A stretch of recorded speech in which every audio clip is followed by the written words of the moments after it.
안녕하세요. 커피앤톡입니다. 오늘도 와주셔서 감사드리고요. 바로 사연 읽어보겠습니다.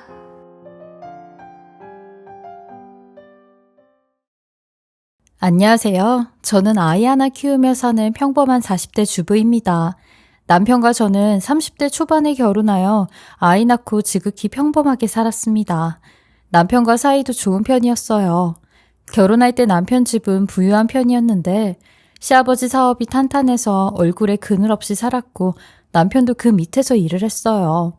시어머니는 좀 까다로운 분이셔서 사실 비유 맞추는 게 좀 어렵긴 해 남편과 가끔 시어머니 문제로 다투기도 했어요. 하지만 결혼하고 몇 년 지나다 보니 그것에도 적응이 돼서 제가 많이 참기도 하고 이해하려고 노력도 해보고 그랬었네요. 아이 낳고도 남편은 시아버지 회사를 계속 다녔는데 어느 날 청천벽력 같은 소식이 전해졌습니다. 시아버지 회사가 쫄딱 망하게 생겼다는 것이었어요. 멀쩡하던 회사가 어찌 그리 한순간에 무너질 수 있나 지금 생각해도 허망하네요. 일의 발단은 남편이랑 상급 경영진들이 말리는 사업을 고집센 시아버지께서 무리하게 새 사업을 벌이신다면서 투자자라는 사람에게 회사 경영, 회계의 많은 부분을 맡기셨는데 그 사람에게 뒤통수를 맞았어요. 그러면서 시아버지 회사가 완전히 무너졌고 직원들 또한 일자리를 잃었는데 제 남편도 예외는 아니었습니다. 시부모님은 간신히 빌라 한 칸 얻어 이사하셨고 저희 남편은 새 직장을 구해야만 했어요. 가뜩이나 까다로우신 저희 시어머니 빌라로 이사 가시니 비관이 이만저만 아니셨죠. 매일 저한테 전화 걸어 울면서 하소연하시는데 저도 남편 그렇게 되면서 알바 구해 돈을 벌고 있었고 애까지 건사해야 하니 정신이 없어 친절하게 응대해드리진 못했어요. 그럴 때마다 시어머니는 볼멘 소리를 하시며 너도 참 웃기는 애다. 우리 집이 잘 나갈 때는 내가 하라는 대로 하더니 이제 우리 집이 망하니까 나를 만만하게 보는 거냐? 사람이 어려울 때 본색 나온다더니 너 아주 천하의 위선자구나. 라는데 그 말에 할 말이 없더라고요. 그러는 본인은 자기밖에 모르는 이기주의자 아니냐고요. 몇 년 후 그럭저럭 가족 모두 진정이 되고 시아버지는 택시를 운전하게 되셨고 저희 남편은 작은 벤처기업에서 일을 하게 되었어요. 사실 남편이 학벌이 좋거나 일의 능력이 좋은 건 아니라 경력이랄 것도 없어 아주 박봉인 자리로 들어갈 수밖에 없었죠. 야근을 밥 먹듯이 하고 매일 새벽에 나가 일을 해도 월급은 시원치 않았습니다. 저는 시댁 망한 뒤로 계속 동네 카페에서 알바를 하며 어찌어찌 아이 키우고 살았네요. 이렇게 바쁘게 살다 보니 시댁 사정은 더더욱 신경을 못 쓰고 살았는데 어느 날 시어머니께서 전화가 오시더니 돈을 좀 빌려줄 수 없냐고 그러시더라고요. 솔직히 저희 사정 뻔한데 돈 빌려달라니까 짜증도 나고 막막하더라고요. 일단 무슨 일인지 여쭤봤어요. 어머니, 뭐 때문에 돈이 필요하신 건데요? 아, 그게 일단 급하니까 쓸 데가 있어서 그런다. 나중에 말할 테니까 1,000만 원만 좀 빌려줘라. 어차피 돈 받을 데 있으니까 갚는 건 금방 갚을게. 영 못 믿어서 남편에게 자세히 알아보라고 했습니다. 남편이 아버님께 여쭤보니 뭐 집이 낡아 수리하려고 한다고 그러시더랍니다. 그런 거면 그렇다고 말씀을 하시면 되는데 왜 숨기시나 싶었지만 어머니가 창피해서 그러신가 보다 하고 일단 모아뒀던 돈에서 1,000만 원을 빌려드렸어요. 1,000만 원, 남들에겐 그리 큰 돈이 아닐지 몰라도 저희에겐 금쪽 같은 돈이었어요. 그리고 못 받아도 어쩔 수 없다 생각하고 시어머니께 빌려드리긴 했죠. 원래 가족끼리 돈 거래하면 못 받을 거 생각하고 반포기 상태로 빌려주는 거잖아요. 시어머니는 일단 3개월 후에 주겠다고 자기 혼자 기한을 정하셨는데 3개월이 지나도 아무 소리가 없길래 여쭤보니까 지금은 못 주고 서서히 나눠주겠다고 그러시더라고요. 예상했던 결말이라 놀라진 않았지만 시어머니께 할 말은 해야겠더라고요. 어머님, 누구보다 어머님께서 지금 저희 사정 잘 아시리라 생각해요. 그 돈 저희한테는 정말 필요한 돈이고 없으면 안 되는 돈이니까 꼭 주셔야 해요. 부탁드릴게요. 라고 하니 시어머니는 절 째리며 예, 너 웃긴다. 내가 언제 안 준다고 했니? 옛날 같았음 고가 1,000만 원? 나한테 가방값이었어. 이게 아주 내가 지금 이러고 사니까 개무시를 하고 앉아있네. 라며 막 삿대질을 하는데 더 이상 싸우기 싫어 알겠다며 천천히 갚으시라고 했습니다. 솔직히 옛날이야 1,000,000원이 본인 가방값이었지. 지금은 반 전월세로 사는 형편인데 말이에요. 차라리 솔직하게 미안한데 좀 늦게 갚을 것 같다고 하면 누가 뭐라고 하냐고요. 근데 문제는 얼마 지나지 않아 시어머니가 또 저희에게 돈을 요구하셨어요. 저한테는 통할 것 같지 않아 남편에게 몰래 돈 얘기를 꺼냈다는데 남편은 딱 잘라 돈이 없다고 했대요. 그럴 여윳돈도 없거니와 전에 빌려드린 돈도 아직 안 갚고 하겠다던 수리도 안 하셨는데 대체 어디다 돈을 쓰시려고 하는 거냐며 남편도 막 화를 냈대요. 그리고 추궁 끝에 시어머니가 남편에게 털어놓은 전말은 충격적이었습니다. 시어머니가 하도 말년에 일이 안 풀리다 보니 너무 답답하셔서 무당을 찾아가게 되었는데 거기서 구술하라고 했대요. 굿만 하면 몇 달 안에 쓰러진 사업 그 이상으로 돈을 벌 수 있다며 장담을 했다는 겁니다. 그 얘기가 그럴듯해서 저희에게 1,000,000원을 빌려 구술했는데 몇 달이 지나도 아무 일도 일어나지 않았다고 하는 겁니다. 그 얘기를 듣는데 어이가 없고 분통이 터졌어요. 시어머니가 원래 무속신앙을 좋아하긴 해서 저 결혼할 때도 본인이 다 날짜 잡아가지고 오셨고 저희 아이 이름 지을 때도 본인이 다 지어가지고 오셨어요. 그리고 가끔씩은 제게 부적도 사다 주기까지 하셨는데 그거야 옛날 일이지만 지금은 집안이 다 망한 터에 무슨 굿을 1,000,000원씩이나 주고 한다는 말인가요. 그것 때문에 집안이 난리가 났어요. 시어머니가 아버님한테는 또 비밀로 하라고 했는데 남편이 아버지도 알아야 된다며 이 얘기를 전부 다 했고 그 얘기를 들은 시아버님은 어머님한테 소리소리 지르며 당장 밖에 나가서 설거지라도 해서 애들 돈 갚으라고 성미를 부리셨어요. 그러니 남편도 아버님을 따라 시어머니한테 막 화를 내더라고요. 일부러 저한테 미안해서 더 오바를 하는 것 같았어요. 그리고 나선 시아버님이 얼른 며느리한테 미안하다고 사과를 하라고 시키니 시어머니도 마지못해 저한테 미안하다고 다신 안 그러겠다고 사과를 하시는데 일단 화는 풀리지 않았지만 그 상황에서 어쩌겠나요. 그냥 덮기로 했죠. 그리고 설마 2번 다시 또 그러겠나 싶었어요. 그런데 제 생각과는 달리 얼마 지나지 않아 또 일이 터졌습니다. 제가 시어머니께 빌렸던 반찬 그릇을 갖다 드리려고 시댁에 갔는데 시어머니께서 웬 남자랑 같이 있는 것이 아니겠어요? 그 남자는 개량 한복을 입고 있었는데 말투가 이상한 것이 딱 봐도 무당 같았어요. 아니 근데 기분 나쁘게 절 보자마자 남편 잡아먹을 상이네 라고 하는데 시어머니도 그 말을 듣고는 막 맞장구를 치며 그게 보이냐고 하는 겁니다. 저는 어이가 없어 펄펄 뛰었고 지금 무슨 소리 하는 거냐고 화를 냈어요.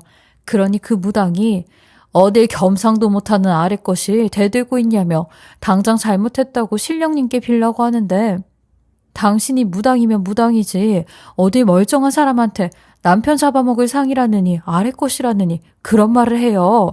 아저씨는 경우도 없어요? 라며 막 대들었죠. 그러니 그 무당도 이에 질세라 막 큰 소리를 치는데 시어머니는 저를 바닥으로 밀치며 그 무당한테 자기가 대신 사과를 할 테니 노여움을 푸시라고 하는 겁니다. 아마 시어머니 아니었음 그 무당이랑 대판 싸웠을 거예요. 결국 그 무당은 자기 분에 못 이겨 씩씩거리며 집을 나갔어요. 그리고 나서 전 시어머니한테 그렇게 아버님한테 혼나시고도 또 집에 무당을 들이신 거냐며 오늘 일 아버님하고 남편에게 다 알리겠다고 하니 시어머니가 의외로 덤덤하게 그래 다 말해라 다 일러 라며 아무 반응이 없는 겁니다. 다른 때 같았음 난리를 치시고도 남았을 텐데 아마 그 무당이 뭔가를 지시해 둔 것 같았어요. 대체 무슨 말로 시어머니를 꼬드긴 건지 궁금하더군요. 그리고 그날 밤 제 얘기를 들은 시아버님은 화가 잔뜩 나셨고 집에 오셔선 시어머니에게 엄청나게 혼을 내셨어요. 그러니 시어머니가 아 여보 화만 내지 말고 내 말 좀 들어봐요. 내가 무당한테 들었는데 당신 사업이요. 그거 망하게 한 화근이 쟤래요 쟤 며느리. 무당 말로는 이 악연을 끊어내려면 우리 아들이 이혼을 하거나 구술해서 물리쳐야 된다고 하는데 아무래도 우리 아들이 이혼하는 것보다는 굿하는 게 낫지 않아요?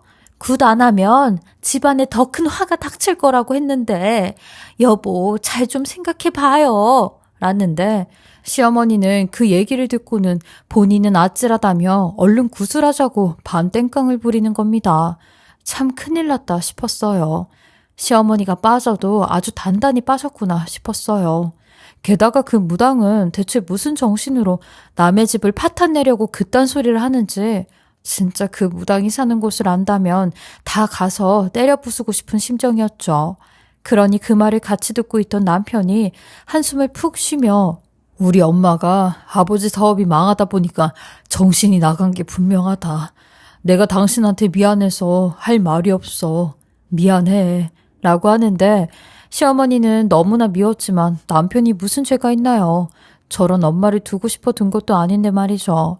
쓸데없이 남편 잡는다고 될 일도 아니겠다 싶었어요. 시아버님 또한 두 번 다시 이런 일은 없을 테니까 당분간은 시어머니한테 연락 와도 받지 말고 시댁에 오지도 말라고 하더라고요. 그나마 시아버님이라도 멀쩡하시니 다행이다 싶었고 저희 부부는 한동안 시어머니와 연락 안 하며 지내고 있었어요. 그러던 어느 날 언젠가부터 제가 뭐만 하면 피로감을 자주 느끼고 목에 이물감도 들고 컨디션도 막 다운되기 시작하더라고요. 그래서 처음엔 알바랑 시댁 문제 때문에 스트레스를 많이 받아서 그런가 싶어 저 나름대로 이런저런 보양식도 먹고 건강식품도 먹어봤는데 이상하게 좋아지기는커녕 점점 안 좋아지는 게 느껴졌어요. 그래서 결국 병원에 가서 정밀검진을 받아보았는데 검사 결과 제가 암에 걸렸다고 하더라고요. 솔직히 무슨 이상이 있을 거라고는 생각하지 않았는데 암이라는 결과를 듣고 나니 하늘이 무너지는 것 같았어요. 갑상선 암이었는데 그중 유두암에 걸렸다고 하더라고요. 다행히 예후가 나쁜 암은 아니라고 의사 선생님이 위로를 해주는데 그 위로가 위로로 들리지 않더라고요. 밖으로 나와서 청승맞게 벤치에 주저앉아서 꺼이꺼이 울었습니다. 생각해보니 시아버지 사업 망하고부터는 오로지 나쁜 일만 생기는 것 같아 하늘이 원망스러웠어요. 저는 정말로 아등바등 살며 어떻게든 이 시련을 이겨내보려고 하는데 왜 자꾸 우리 가족들에겐 이런 나쁜 일만 생기는지 슬프더라고요. 아직 40살밖에 안 됐는데 벌써부터 몸이 망가지면 어떡하나 그것도 무서웠죠. 남편은 제 암 소식을 듣곤 당장 알바를 그만두라고 했고 수술 날짜부터 잡으라고 했어요. 솔직히 생활비가 걱정이 됐지만 일단은 저부터 살고 봐야겠다 싶었죠. 그리고 저희 친정에도 제 암 소식을 알리니 넉넉한 형편이 아닌 친정 엄마가 수술비라도 보태쓰라며 돈 1,500만 원을 주셨어요. 저 결혼할 때도 엄마 노후 걱정에 대한 부분은 신경 쓰지 말라며 제 어깨를 덜어주었는데 염치 없이 그 돈을 받으니 정말 죄송하고 눈물나게 감사하더라고요. 이래서 친정 엄마이고 친정인가 보다 싶었어요. 그리고 시댁에도 이 비보를 알렸는데 시어머니랑 시아버님의 반응에 온도차가 이렇게 다를 줄은 몰랐어요. 시아버님은 어쩌면 좋냐고 엄청 놀라시고 슬퍼하셨는데 시어머니는 혀를 끌끌 차며 아유 저 하자품 나이도 어린 애가 벌써부터 피실대면 나중에 늙어선 어떡하려고 저래? 이봐 우리 무당 선생님이 한 말이 딱 들어맞네. 네가 우리 집안의 좋은 길을 다 가져간다더니 딱 맞아 딱 이라고 하셨죠. 가뜩이나 심란해 죽겠는데 거기다 대고 저런 소리를 하고 싶을까? 정말 왜 저렇게까지 악하게 사시나 싶었네요. 저도 그때는 말대꾸할 힘도 없어 그냥 집에 나와버렸고 되도록이면 시어머니랑 마주칠 일 없게 지내야겠다 싶었어요. 근데 문제는 시어머니가 고생할 본인 아들이 걱정이 됐는지 하루에도 몇 번씩 저희 집에 들락날락 하셨어요. 그리곤 좋게 오시는 것도 아니고 오실 때마다 갖은 잔소리를 늘어놓고 가셨는데 제게 냄비 뚜껑을 던진 적도 있었고 침대 밑에 쌓인 먼지구덩이를 가지고 나와 제 얼굴에 먼지를 뿌린 적도 있었어요. 이 먼지들 다 네 입으로 들어가게 하라며 네가 아프다는 핑계로 청소를 안 해서 이게 다 우리 아들이 먹고 있는 거 아니냐면서요. 이러고 매일같이 와선 행패를 부리는데 수술을 받기도 전에 제 명에 제가 못 살 것 같아 결국 시어머니한테 난리를 치며 제발 도와주지는 못할 망정 이런 짓 좀 그만하시라고 했어요. 저희는 어머님이 어디 나가서 사고 안 치는 게 바람이니까 제발 잠자코 계시라고 아글아글 썼죠. 그러던 중 제가 수술을 받으러 가기 3일 전쯤 저희에게 생각지도 못한 일이 생겼어요. 시아버님께서 대뜸 전화가 와선 당장 시댁으로 오라고 하는데 저희 부부는 또 시어머니의 무당 타령인가 싶어 덜컹하면서 갔는데 막상 가보니 시아버지께서 웬 통장 하나를 내놓으시는 겁니다. 이게 뭐냐며 통장을 받아 예치금을 보는데 그 안에 5천만 원이 조금 넘는 돈이 들어있는 거 아니겠어요. 그래서 저희는 대체 이 돈이 어디서 난 것이냐며 여쭈어보니 시아버님이 한박 웃음을 지으시며 아니 내가 항상 로또를 사는데 이번에 글쎄 2등에 당첨이 됐지 뭐냐? 라며 며느라 이거 가지고 수술비 걱정 없이 쓰고 수술 끝나면 회복하는 데 써라. 그리고 그동안 네 시애미가 돈 빌려간 것까지 한 번에 다 갚는다고 생각하고 라고 하시는데 저와 남편은 서로 얼굴을 마주보며 얼마나 좋아했는지 몰라요.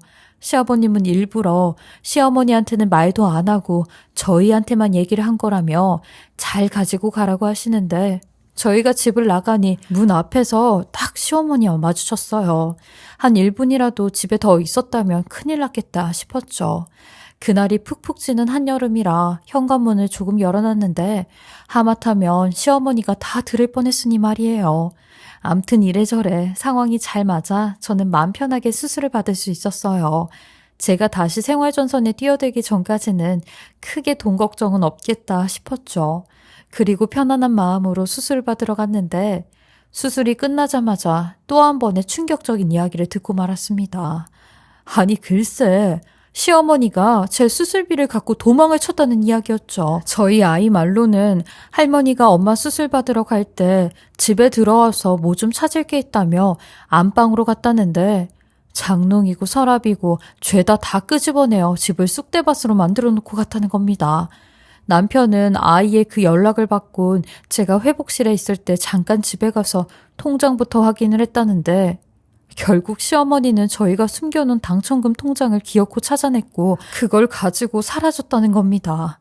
시아버지와 남편의 추측으론 아마 그날 우리끼리 했던 얘기를 들었던 것 같다며 그 돈을 가지고 무당한테 구술하러 간 거 아니냐는데 아무리 자기 새끼가 아닌 남이고 며느리라고 해도 사람 목숨이 왔다 갔다 하는데 그 수술비를 가지고 무당한테 가서 자기 새끼 살리겠다고 구술하러 갔나 싶었어요. 저도 그 얘기를 듣곤 몇 날 며칠 동안 잠을 잘 수가 없어 화가 나 가만히 있을 수가 없었고 퇴원을 하자마자 시어머니 주변 사람들에게 물어 그 점집 주소를 알아냈어요. 근데 주변 사람들 말로는 그 사람 무당도 아닌 약간 야매식이라고 하더라고요. 여튼 저는 시어머니랑 그 무당이랑 단판을 지을 심정으로 거길 갔고 설득을 할 생각으로 간 게 아니니 연락도 하지 않고 무작정 그 점집으로 향했어요. 시아버지와 남편은 일을 하고 있으니 일단 저 혼자 가서 싹 다 뒤집어 엎을 생각이었죠. 사람이 이렇게 절박하니 아프고 힘든 건 일도 아니더라고요. 제가 찾아간 그곳은 일반 점집같이 상가에 있는 곳이었는데 그냥 들어가면 되는 곳이었어요. 그곳에 들어가니 저 안쪽 끝에는 무슨 방 같은 게 하나 있었고 밖에는 소파랑 정수기 같은 게 있었는데 아마 거기서 대기를 하는 것 같았죠. 제가 갔을 땐 사람도 없어서 저는 곧장 그 안쪽에 있는 방문을 부수듯 들어갔는데 그 문을 연 순간 저는 보지 말아야 할 것을 보고야 말았어요. 그곳엔 시어머니가 무당이랑 서로 불륜을 하고 있었는데 저는 그 장면을 보자마자 일단 핸드폰으로 동영상을 찍으며 이럴라고 우리 돈 다 뜯어가서 저 남자한테 준 거였어요? 이따위 짓거리 하려고? 나 이거 가지고 아버님하고 어머님 당신하고 이혼시킬 거예요. 라며 돌아 나오려고 하는데 무당과 시어머니는 놀라 자빠져 바닥에 머리를 찍고 야단이더라고요. 그 둘은 허겁지겁 옷을 입는 둥 마는 둥 하였고 시어머니는 절 잡으려고 막 따라 나오는데 예, 서희 엄마야. 내 말 좀 들어봐라. 잠깐만 내 말 좀 들어보라고. 그거 네 시아버지한테 보여주는 날이면 나는 그날이 내 제삿날이야. 그니까 제발 멈춰라. 내가 이렇게 빌게. 응? 이라는데 그걸 잘 아시는 분이 대체 왜 그러셨어요, 그럼? 제 수술비까지 훔쳐가서 저 남자랑 놀아난 벌 이제 어머님도 달게 받으셔야죠. 하며 집으로 가자고 시어머니를 끌었어요. 시어머니는 제 핸드폰을 뺏으려고 저를 막 잡아뜯는데 저는 그런 시어머니를 내팽개치고 아버님과 남편에게 연락을 했어요. 그리고 시어머니 잡았으니 여기로 오시라고 했고 보여드릴 것도 있다고 하였어요. 그러니 아버님은 영업을 하시다 말고 택시를 끌고 이쪽으로 왔고 남편도 불이 나게 반차를 쓰고 이쪽으로 왔어요. 그리고 제가 찍은 증거 영상을 보여드리며 시어머니와 그 무당의 사이를 다 이야기했고 굿하자는 것도 다 거짓말이었다고 했어요. 굿 핑계로 무당한테 돈 갖다 준 거라고 했죠. 그러니 시아버님은 당연히 난리가 나셨고 시어머니 내팽개치며 단 한 푼도 없이 빈몸으로 쫓겨날 생각하라고 다 늙어서 죽을 때도 혼자 죽으라고 막 소리를 지르셨어요. 그러니 시어머니 길바닥에서 무릎을 꿇고 잘못했다며 울기 시작하는데 시아버님은 그런 시어머니 본 척도 안 하고 그 점집에 들어가 한바탕 하시려고 하는데 입구에서 도망치려고 하는 그 무당을 딱 잡아 멱살 잡고 신당인지 뭔지까지 다 때려부셨어요. 시어머니한테 받은 돈 다 뱉어내려며 그거 안 뱉으면 당장 사기로 고소할 거라고 하니 바로 드린다며 고소만 하지 말라고 하더라고요. 나중에 알고 보니 이 무당이라는 놈도 이런 식으로 아줌마들에게 접근해 몇 번이나 사기를 쳐 전과가 수두룩한 인간이었어요. 남자 꽃뱀이었죠. 그 길로 시어머니는 양말 한 짝까지 못 가지고 나와 정말 맨몸으로 쫓겨나셨고 시아버님은 바로 이혼소송과 상간남 소송을 걸었어요. 시어머니는 시아버님에게도 재산 한 푼 못 받고 위자료까지 줘야 되는 상황이니 억울하다고 법원에서도 거의 반 들어놓으시는데 시아버님이 그런 시어머니에게 여태까지 내 덕분에 호의호식하면서 산 주제 그깟 위자료 못 주겠다고 들어누워? 당신이 그러고도 사람이야? 젊었을 때 하고 싶은 거 다 해봤으니까 이제 나이 먹고 골방에 처박혀서 외롭게 살아봐. 잘한 것도 없는 주제 지금 어디서 행패야 행패는 이라고 하셨어요. 시어머니는 자기 뜻대로 되지 않으니 저희 남편을 붙잡으며 엄마 버릴 거냐고 불쌍하지도 않냐고 하는데 이미 남편도 본인 엄마지만 정이 떨어질 대로 떨어져 쳐다보지도 않았고 캐나다에 살고 있는 남편의 여동생인 신우 또한 이 일을 듣곤 자긴 엄마라는 사람한테 원래 정도 없었다며 그냥 없는 사람 생각할 거라고 했다네요.